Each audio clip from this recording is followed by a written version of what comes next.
Alors maintenant, on va passer, troisième axe, réseau, relations, 关系, les fameux 关系. Alors, quand on parle en France, on parle de réseau, on pense souvent des cadres d'adresse, les networking professionnels, mais en Chine, le 关系, c'est beaucoup plus qu'un contact, c'est une relation de construite à long terme, entretenue et testée dans le temps. Donc sans bon réseau en Chine, c'est très compliqué parce qu'on est vite fait bloqué, mais sans cadre, on peut vite prendre des risques aussi. Donc une question pour toi, Emmanuel, qu'est-ce que les dirigeants français sous-estiment le plus concernant le Guanxi en Chine? Il y a, il y a tellement de choses à dire au sujet du Guanxi. Oui, on peut faire Euh, 4 heures en fait de live comme ça. oui, je crois que ça pourrait, on pourrait en parler des heures. Alors, je pense pas que ça soit. D'abord, si on s'adresse aux Français, je pense que les Français savent très bien ce que c'est que les Guanxi, Mmh. savent très bien ce qu'est une intervention pour obtenir quelque chose. Donc finalement, c'est pas très très différent. Il y a peut-être une différence de degré, je pense, mais pas une différence de nature entre les relations en France et les relations en Chine.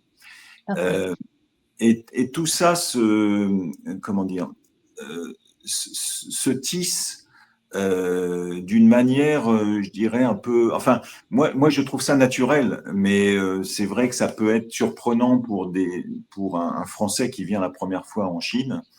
Euh, c'est vrai qu'il y a une série je dirais, de codes qui sont à appliquer si on veut utiliser des guanxi pour aider.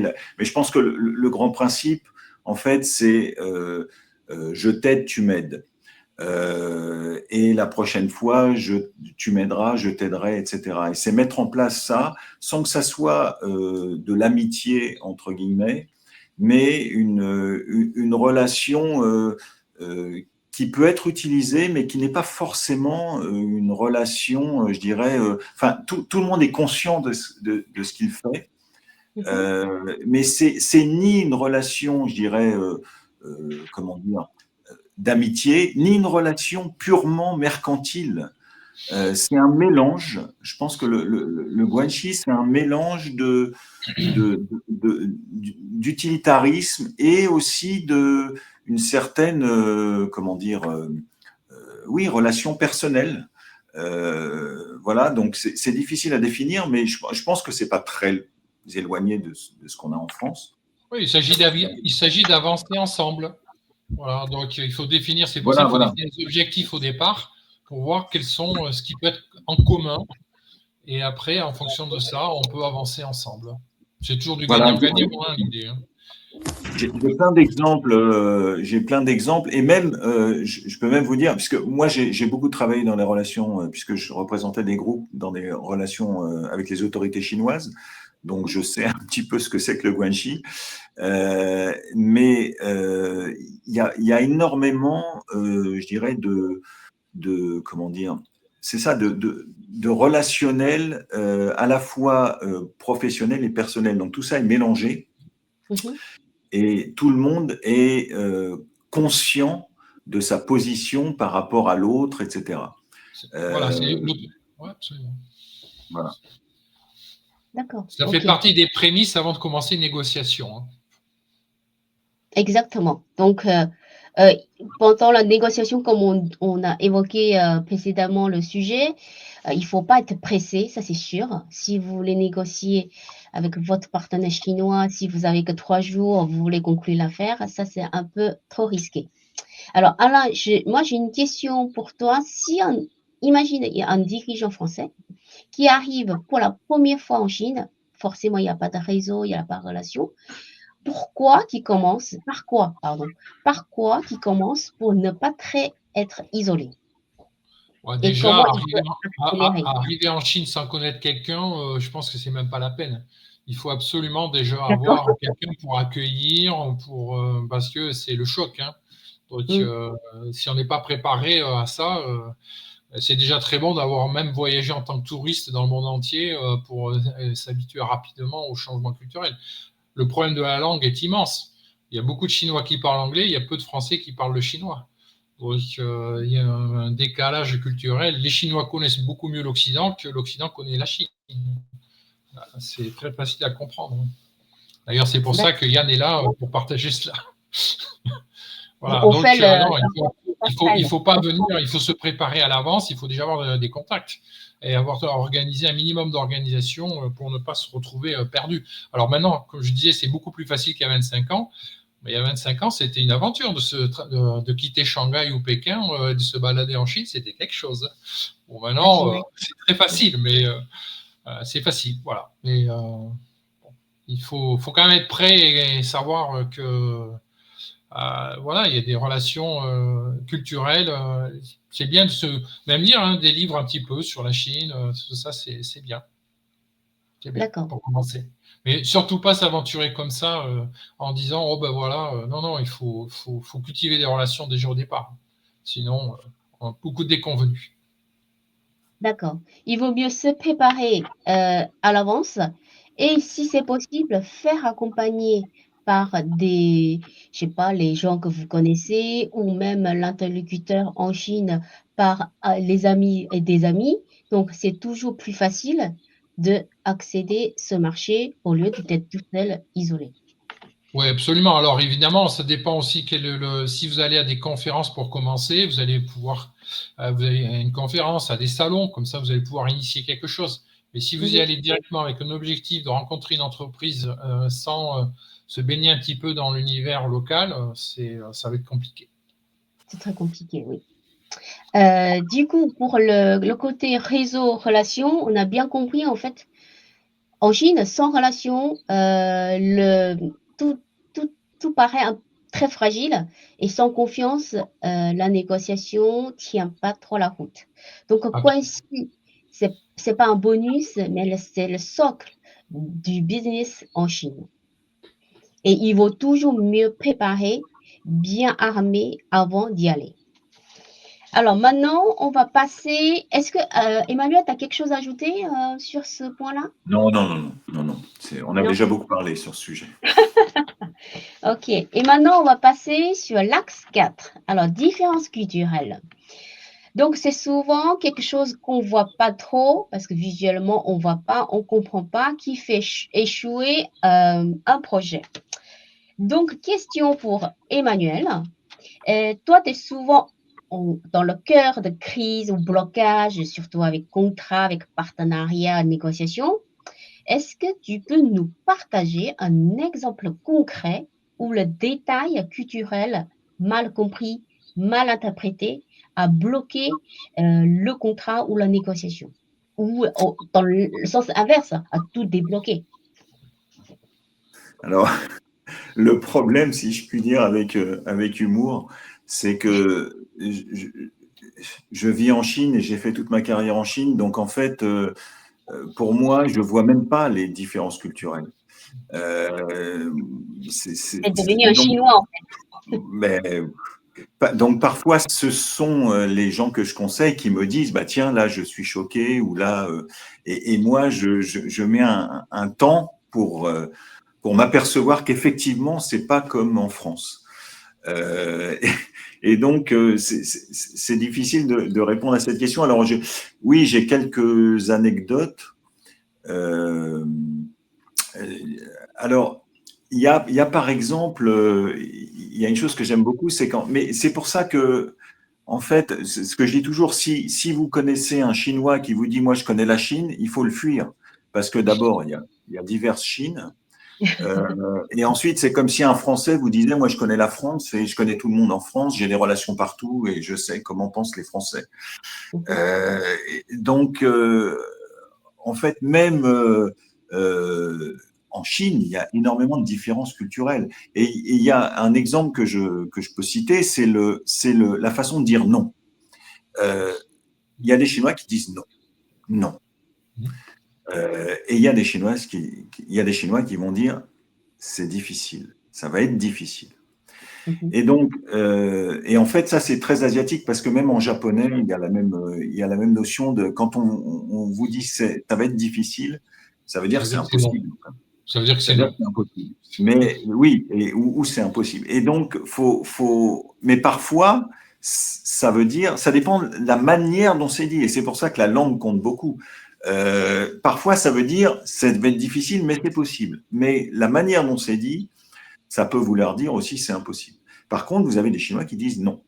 Et donc, il faut décrypter. Il faut d'abord connaître la personne avec qui on parle, son niveau. Et c'est ça qui est très compliqué quand on vient en Chine et qu'on ne connaît pas les Chinois, c'est que en fait, il faut d'abord connaître le background de la personne. Moi, quand je rencontre quelqu'un, tout de suite on parle, tiens, tu viens d'où, de quelle région, et ça dit beaucoup. Quelle école tu as fait, parce que comme en France, c'est très important les écoles en Chine, les alumni sont très importants. Et donc, et après ça, on va pouvoir commencer à discuter et comprendre la façon dont la personne raisonne. Mais ça, malheureusement, si on n'a personne à côté de soi pour être conseillé, ben, on passe complètement à côté. Et il y a un exemple que je prends souvent, il y a ce que disait Alain il y a 20-25 ans. Moi, j'avais des clients qui arrivaient dans une salle et qui voyaient un jeune bien habillé en costume et qui voyaient quelqu'un de plus âgé, très très mal habillé, etc. Évidemment, ils allaient s'adresser directement aux jeunes et je disais, bah non, regardez dans la salle, le plus mal habillé, celui qui a des gants, c'est lui le patron, c'est lui le propriétaire. Et donc tout ça sont effectivement des codes qu'il faut comprendre, mais si on a quelqu'un à côté de soi, c'est très facile à décrypter. En fait. Parfait, merci, c'est super intéressant, effectivement. Et Alain, toi, tu as un exemple concret à nous partager dans ton milieu? Des exemples, mais ça dépend tellement de la personnalité de l'interlocuteur. Donc, comme on dit, il faut absolument connaître il faut s'évaluer avec l'interlocuteur. C'est pour ça qu'un travail préparatoire avant toute négociation pour éviter ce genre de. Alors maintenant, moi, c'est dans mon domaine, maintenant j'ai l'habitude. Mais c'est vrai qu'il y a quelques années, en fait, au départ, surtout avec ces patrons de l'ancienne génération, ce qui est intéressant, c'est que vous posiez des questions et ils vous répondaient, mais en fait, ils racontaient n'importe quoi juste pour savoir si vous avez compris, mais sans le dire, parce qu'il fallait qu'ils sauvent la face, donc pour avoir la validation. Donc, il vous raconte ce qu'il a envie de raconter, juste pour savoir si vous êtes capable d'avoir une interaction avec lui. Et en fait, le but, c'est de trouver le moyen de lui dire, j'ai compris ce que tu m'as raconté, même si c'est pas ça qui est le réel, mais je l'accepte. Et après, alors la personne en face, elle dit, ah mais c'est bon, on peut commencer à négocier. Voilà. Donc il y a il faut comprendre les subtilités dans la relation culturelle. Alors maintenant, comme je disais, beaucoup d'entrepreneurs chinois, ils en sont d'autant plus redoutables sont venus se former en Occident. Donc, du coup, ça a beaucoup évolué. Et maintenant, surtout dans les grandes entreprises internationales, clairement, il y a le style américain qui intervient tout de suite pour la mise en facilité et l'apprentissage de la relation. C'est pour ça que, comme je dis, il faut encore regarder s'ils sont encore des petites entreprises, un personnel, de quelle génération est le dirigeant. Voilà, il y a le style, il faut très vite s'adapter et comprendre tout cela pour réussir les relations et l'objectif qu'on se fixe avec ce partenaire potentiel. Parfait, parfait. Plusieurs points vous avez soulignés, c'est super important. Il faut connaître le background de l'interlocuteur en face. Là, ça nous donne un peu la perspective plus pertinente par rapport à savoir avec qui on va travailler, pourquoi on va travailler, est-ce qu'on peut travailler avec lui ou elle. C'est ce que vous avez évoqué tout à l'heure. Et aussi, est-ce que pour vous deux, par exemple, est-ce que ça arrive déjà quelquefois sur le terrain pendant toutes les années, est-ce qu'il est arrivé aussi, vous remarquez quelques petits signes qui vous alertent, qui disent ah là quelque chose qui ne va pas. Ou voilà, c'est-à-dire l'ambiance, tout le monde, ça passe très bien, tout le monde sourit, mais est-ce que vous arrivez aussi dans la situation que vous sentez, dit ah, il y a des petits signes que vous sentez pas et vous dites ah, ça va pas bien passer. Est-ce que vous avez des exemples concrets à nous partager dans ce sens-là? Il faut toujours que la discussion soit dans le concret.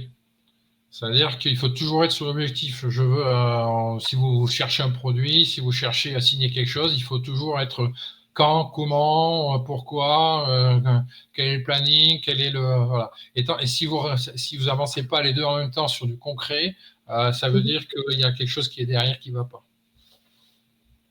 D'accord.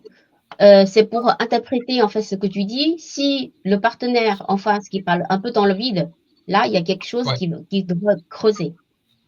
ouais. D'accord. Ça veut dire Soit qu'il il a envie y de a derrière travailler. quelque chose qui n'est pas en ligne avec les Mhm. objectifs qu'on partage. D'accord. Et toi, Emmanuel, est-ce que de ton côté, tu peux donner quelques, par exemple, les signes faibles que toi, tu as déjà connus pendant toutes ces années pour notre entreprise, les Chinois, françaises qui voudraient lancer en Chine, par exemple? Oui, en fait, c'est assez simple de répondre à cette question parce qu'il suffit simplement d'observer le langage corporel Mhm. euh, et le langage et aussi le ton qui est mis et puis aussi les mots qui sont utilisés en chinois. Mhm. Euh, et là, on sait tout de suite si l'interlocuteur veut mettre fin à la conversation, veut continuer, est-ce qu'il est ouvert ou pas.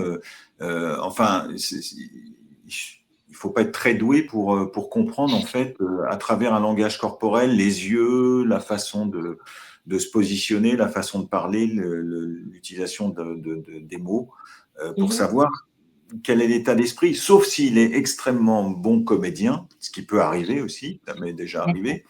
Mais en général, on arrive à cerner assez facilement si le partenaire, enfin si l'interlocuteur a envie de coopérer, mettre fin à la discussion, etc. Et puis une anecdote comme ça. Un jour, je reçois quelqu'un dans mon bureau et qui me dit, voilà, il me donne sa carte de visite et c'était, alors je me souviens plus exactement, mais c'était, donc il s'appelait Monsieur Ma, Monsieur Cheval, et derrière il y avait un tronc, je sais plus quel tronc c'était, mais bon, Mhm. c'était très proche de ma tronc, les toilettes en fait. Et, je lui dis, mais qui vous a donné ce nom? Il me dit, c'est mon partenaire chinois. Et là, juste après, il me dit, mais ça va pas du tout notre coopération. Et je lui dis, bah, ça m'étonne qu'à moitié, parce qu'avec un nom pareil.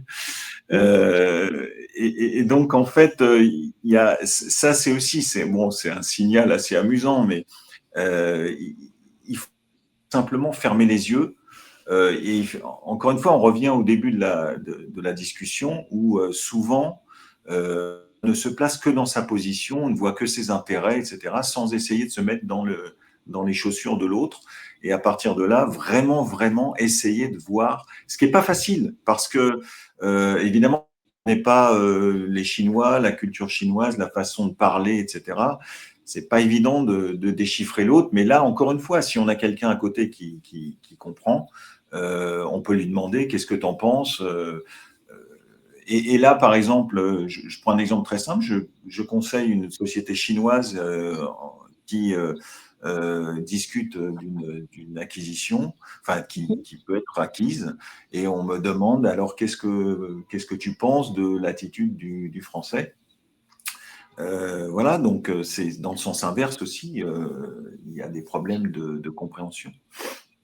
Et il faut Mhm. s'entourer, tout simplement. D'accord. Donc, du coup, on rejoint comme tout au début la discussion. Effectivement, tu as tout à fait raison. Si on embarque sur un pays comme la Chine que vous connaissez pas, pour les entreprises françaises, première astuce, conseil concret, il faut faire accompagner. Là, vous prenez moins de risques et comprendre mieux les choses pendant la négociation ou même des démarches. Ça va vous réduire déjà le temps et le coût parce que quelquefois, on tourne en rond, ça prend trop longtemps et ça coûte très, très, très cher. Donc là, ça c'est très, très bien. Donc on a parlé 3 axes, que c'est très enrichissant, pour pour moi, j'apprends des choses aussi et c'est très intéressant, enrichissant. Et comme c'est pas un live en direct, j'ai prévu à la fin 10-15 minutes pour les questions.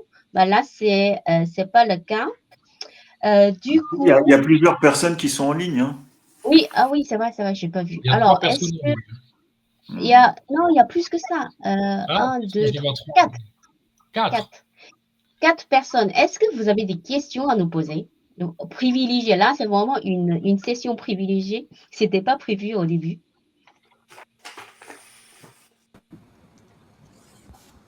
Et tu as des questions? Oui. Alors, je te mets un micro. Ah, je peux pas. Il faut que tu actives ton micro, Elena. Non, je voulais juste dire bonjour tout le monde. J'ai pas mis la caméra tout de suite parce que je me suis connectée en retard. Malheureusement, j'ai été retenue dans une réunion client précédente. J'ai trouvé que c'était assez intéressant. Je pense que si vous faites d'autres sessions, la prochaine fois, je me reconnecterai et je vais regarder le replay parce que c'est vrai que j'essaye de développer le marché chinois depuis l'année dernière.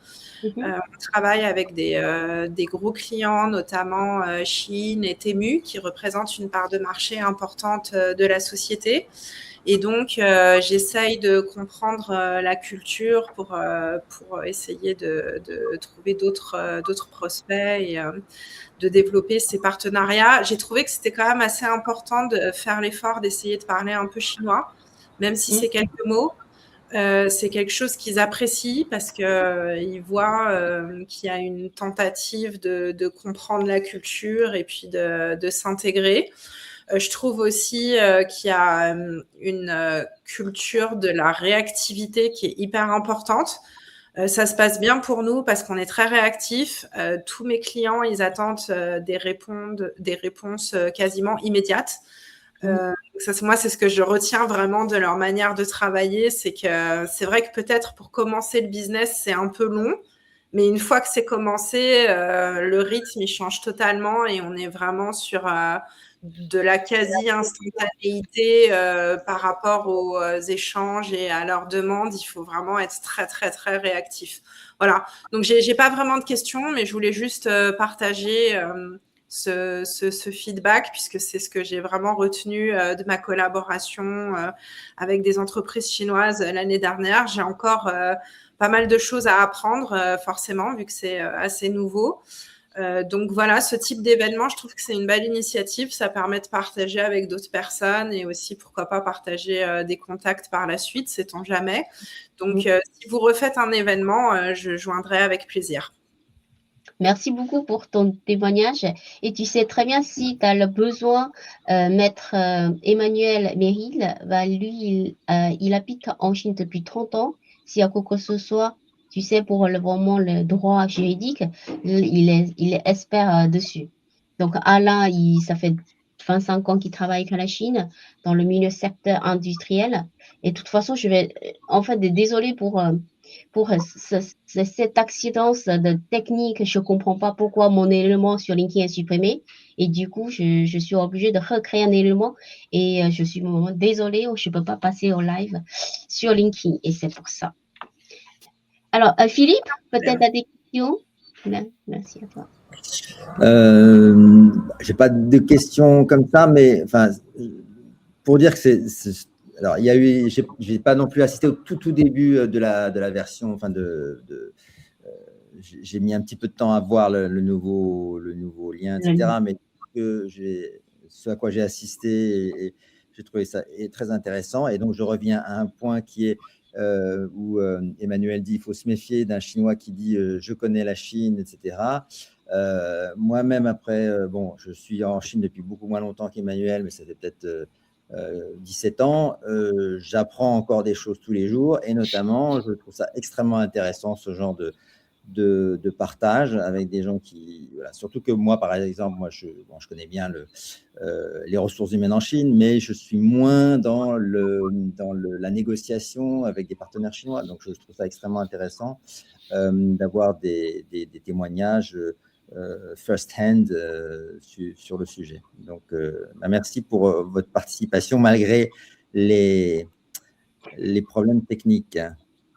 Problème technique. Là, je m'en veux vraiment. Je comprenais pas.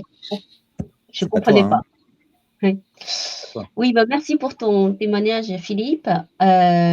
Philippe, en fait, je le connais bien parce que toi, ça fait plus de 15 ans que tu travailles chez Dragonfly, HR Consulting Group. C'est pour aider les entreprises françaises qui recrutent les talentueux locaux et pour les entreprises françaises, européennes également. Voilà. Des talents locaux et dans certains cas des talents internationaux, mais qui connaissent la Chine. Voilà. Exactement. Au moins biculturel. France, Oui. Chine et en plus sur d'autres pays.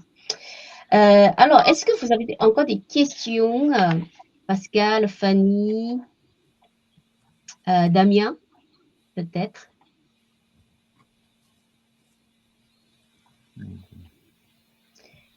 Alors, s'il n'y a pas de questions, de toute façon, quoi qu'il arrive, je vais publier le replay sur LinkedIn pour tous les inscrits qui n'ont pas pu nous suivre aujourd'hui.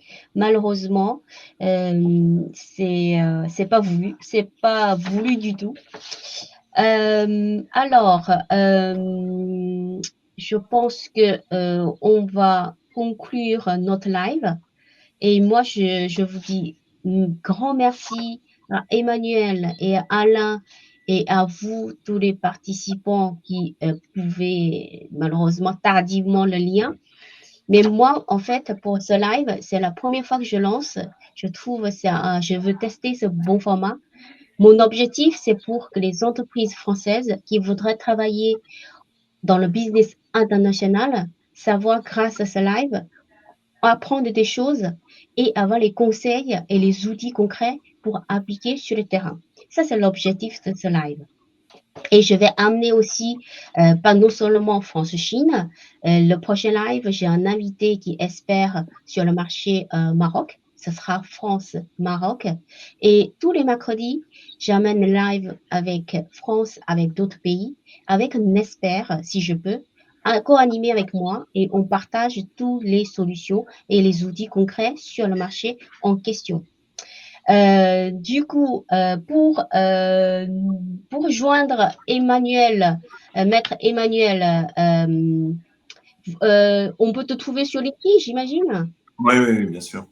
Voilà, si vous avez des questions, les juridiques, contrats, parce que je pense que ton cabinet Dachen, c'est un des cabinets d'avocats qui est connu dans le monde, je pense. Hein. Oui, en fait, on est avec Dentons, qui est un des plus grands cabinets au monde. Mais les deux cabinets étaient fusionnés, mais ils sont séparés, mais on est toujours best friends. Et effectivement, Dacheng, c'est l'un des plus grands cabinets chinois. En fait, il y a eu 8000 avocats dans 53 villes. Voilà, ce sera une occasion de solliciter notre maître pour trouver des contrats qui consolident et négocier avec les partenaires chinois ce qu'il faut. Alors, Alain, on peut te trouver sur LinkedIn aussi. Absolument. Alain Bernard. Voilà. Alain Bernard, voilà, si vous avez... Il y en a beaucoup d'Alain Bernard, mais on verra en photo, vous serez à me reconnaître. Voilà, avec petit moustache, voilà. On trouve facilement sur ton profil sur LinkedIn et n'hésitez pas à le solliciter si vous travaillez dans le secteur industriel. Hein, ça, c'est un côté assez pointu. Donc, lui, avec 25 ans d'expérience, il peut vous aider dans le processus d'accompagnement. Et de mon côté, je sais, vous savez comment me trouver sur LinkedIn Yanjen. Et si vous voulez aller plus loin avec le marché France-Chine, je propose aussi nous joindre à la communauté Association Entrepreneurs France-Chine. On propose le webinaire mensuel et les présentiels networking pour vous accompagner, discuter, partager l'expertise de chacun. Voilà, un grand merci encore à tout le monde et ça me fait très très plaisir de réussir ce premier live avec Alain et Emmanuel et avec votre présence et grand merci. Et on peut vous répondre, il y a les gens qui arrivent, mais juste à la fin, malheureusement. Et on va essayer tous les trois, on va essayer de répondre s'il y a des commentaires suite les replays. Et je pense, si vous êtes d'accord, on va réanimer une fois encore une session, vraiment cette fois-ci en vrai live sur LinkedIn, et on peut en discuter, élargir un peu le sujet si vous êtes partant. Mais après, c'est compliqué de trouver les dispos de chacun, j'imagine. Ok, bon, bah, grand merci et à très bientôt. Merci beaucoup. Au revoir Merci. à tous. Au Au revoir revoir. à tout le monde. Merci.